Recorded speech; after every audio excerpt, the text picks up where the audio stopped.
Welcome to Mission Critical, the HARTING America's content series that offers engineers the details they need to make informed decisions and inspired solutions. Today's topic is connectors used in robotics.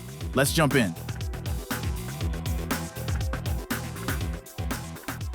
I think one of the key ways that robotics has advanced is typically in a manufacturing environment, robots were stationary. They were moving objects, they were handling functions, maybe painting, maybe placing things. Now robots are able to move, and this is one of the key elements. So that freedom, it's really opened the door and made things that much more dynamic. So let's talk about the basics, the difference between these types of mobile robots. There's really two types. There is the AMR, AGV, that stands for Autonomous Mobile Robot or Automated Guided Vehicle. And essentially, these are robots on wheels that are traveling through a facility or through a warehouse. Humanoid robotic is exactly kind of what's implied by the name. It's more of a human form factor. So it moves on two legs and moves in much the same way that we do, although it has motors and electrical power. The conception that the hardware doesn't matter so much as to what is inside of the robot. The expectation is essentially that whatever is inside the robot is going to work, and the challenge becomes more on the service, the software side. What is the robot actually going to do? And I would say that is a misconception because the hardware inside of the robot is as important to the robot as AI and the programming and everything else. The three key elements when we talk about components for humanoid and mobile robotics. One, they need to be robust.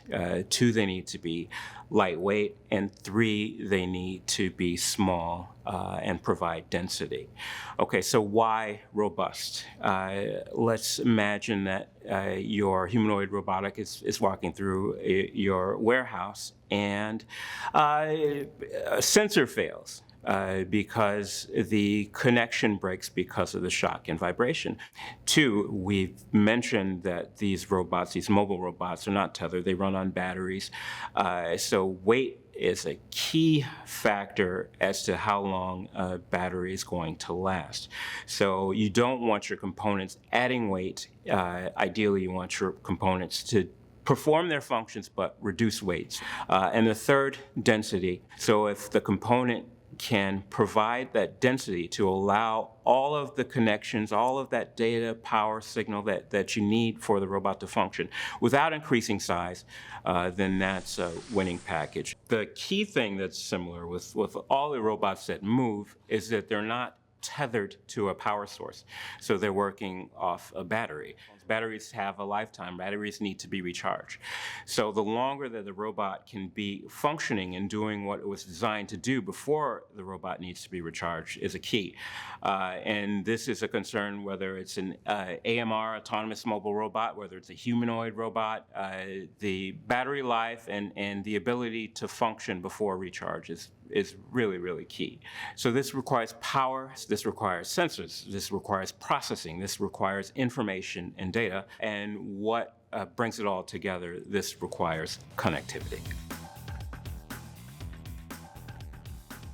So when we talk more specifically about connectivity, HARTING offers several solutions that are very widely adopted and utilized within the robotics market space.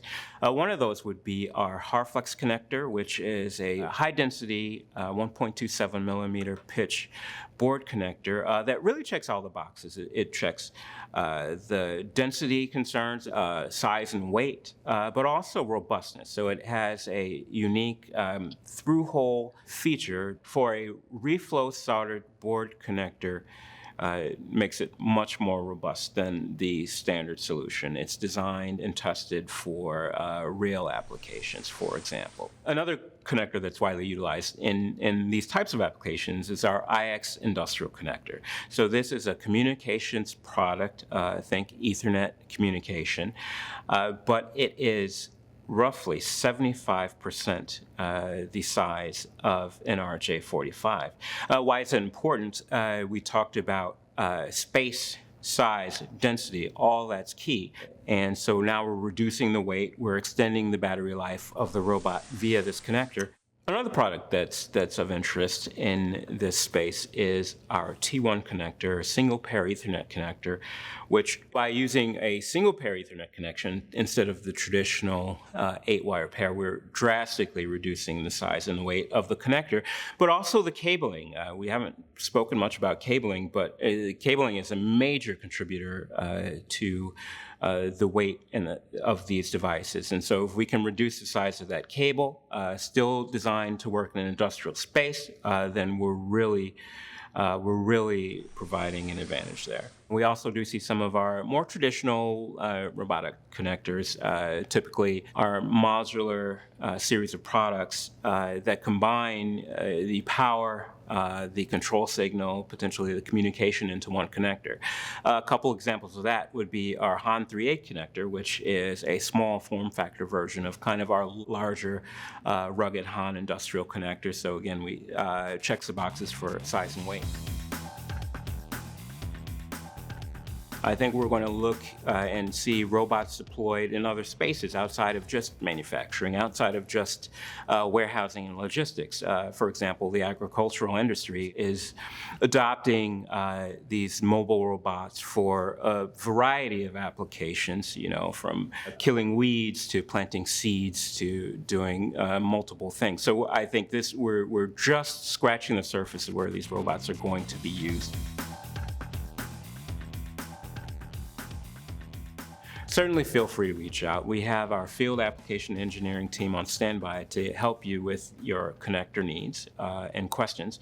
But also, there are a number of tools on our website. We've got configurators, for example, to build your own modular connector.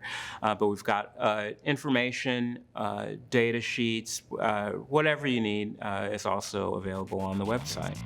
For more details on the innovative solutions that HARTING Americas is bringing to robotics, contact us today.